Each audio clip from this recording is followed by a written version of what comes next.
Andres Bonifacio ay isa sa mga pangunahing bayani ng Pilipinas na ipinanganak noong November 30, 1863 sa Tondo, Maynila. Lumaki siya sa mahirap na pamilya kaya maaga siyang natutong maghanap buhay upang makatulong sa kanyang sarili at sa kanyang pamilya. Sa kabila ng kakulangan sa formal na edukasyon, nagkaroon siya ng malawak na kaalaman sa pamamagitan ng sariling pagsisikap sa pagbabasa ng mga aklat at iba't ibang babasahin. Dahil dito, nabuo ang kanyang kamalayang makabayan at pagnanais na makalaya ang Pilipinas sa mga Kastila.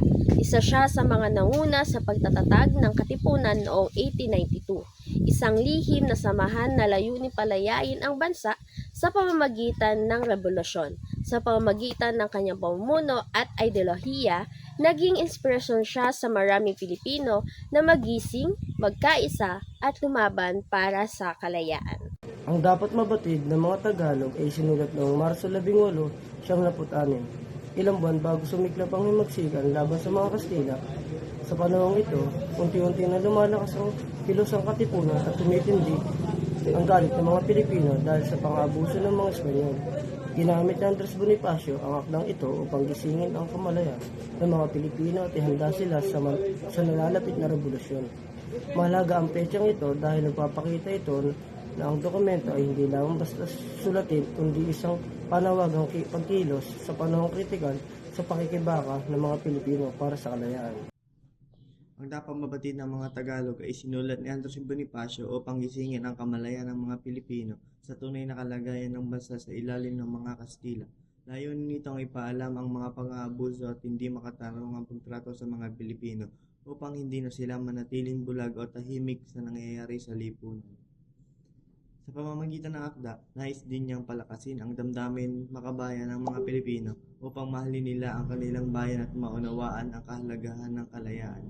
Higit sa lahat, ito ay isang panawagan sa revolusyon na hinihikayat ang mga Pilipino na magkaisa at kumilos upang labanan ang pag-aapi at makamit ang tunay na kalayaan. Ang kalagayan ng Pilipinas noong panahong isinulat ang dapat mabatid ng mga Tagalog ay nasa ilalim ng kolonyal na pamamahala ng Espanya, kung saan kontrolado ng mga Kastila ang pamahalaan at buhay ng mga Pilipino. Dahil dito, hindi malaya ang mga Pilipino at limitado ang kanilang karapatan. Laganap din ang pang-aabuso ng mga Kastila sa ekonomiya, relihiyon at politika. Maraming Pilipino ang pinahirapan sa buwis, sa pilitang paggawa at hindi pantay na pagtrato, habang ang mga praile at opisyal ng Espanya ang mas nakikinabang. Bilang tugon sa kawalan ng tunay na reforma mula sa mga Kastila, lumalakas ang kilusan ng Katipunan. Ito ang naging lihim sa samahan ng mga Pilipino na naglayong ipaglaban ang kalayaan sa pamamagitan ng revolusyon. Ang dokumento ay isang ideolohikal na sulatin na inilathala sa pahayagang kalayaan ng Katipunan. Hindi ito simpleng kwento lamang, kundi isang akda na naglalaman ng mga kaisipan at paniniwala tungkol sa kalagayan ng lipunan noong panahon ng mga Kastila.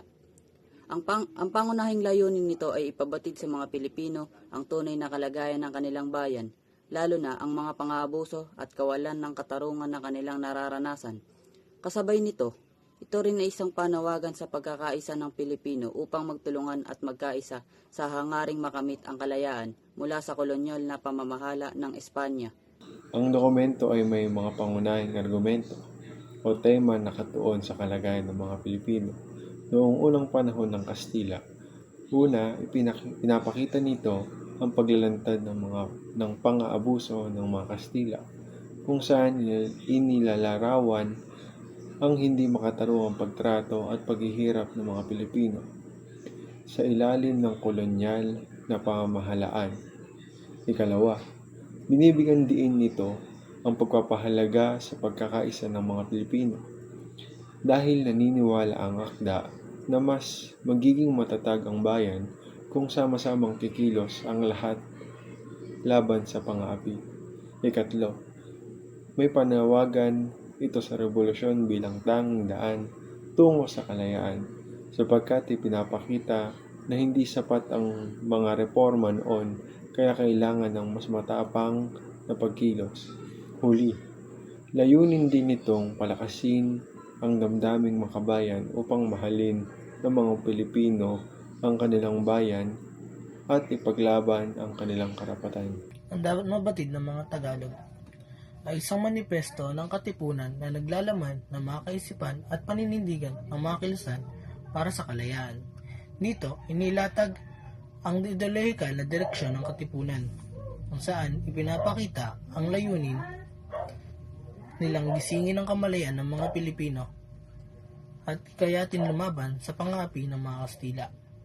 Naging mahalaga rin ang dokumentong ito bilang kasangkapan sa pagpapalaganap ng mga ideya ng katipunan bago sumiklab ang himagsikan noong 1896. Sa pamamagitan nito, mas mapapaintindi na sa mga Pilipino ang tunay na kalagayan ng bayan at pangangailangan ng pagkakaisa na revolusyon para sa kalayaan. Ipinapakita nito ang hindi pantay na pagtingin sa mga Pilipino at Kastila, kung saan ang mga Pilipino ay itinuturing na mababa at inaapi sa sarili nilang bansa.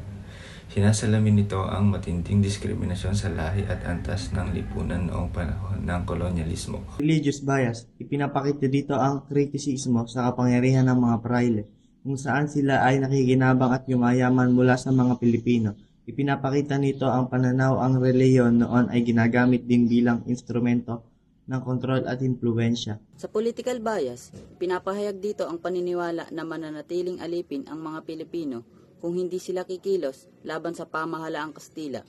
Pinapakita nito ang matinding paninindigan sa revolusyon bilang solusyon sa pang-aapi. At narito naman ang patriarchal bias na ating makikita. Ipinapakita dito sa pananawagan sa mga kapatid na magkakaisa para sa bayan, na sumasalamin sa pananaw noong panahong iyon, kung saan sa pakikibaka ay nakatuon sa iisang grupo na lumalaban lalo na sa mga kalakalakihan sa revolusyon ng kilusan. Dapat mabatid ng mga Tagalog ay isang manifesto ng revolusyon ng damdamin. Ipinakita ni Bonifacio ang pang-abuso ng mga Kastila, ang kawalan ng katarungan sa lipunan. Ang panawagan sa pagkakaisa at paglaban ay naging mitya ng himagsikan noong 1876. Sa kabuuan nito, ito ay nagsilbing ideolohikal na gabay ng mga katipunan at naglatag ng pundasyon para sa kalayaan ng Pilipinas. Ang dokumento ay nagpapakita ng malalim na pagmamahal sa bayan at tapang na kumilos laban sa pang-aapi.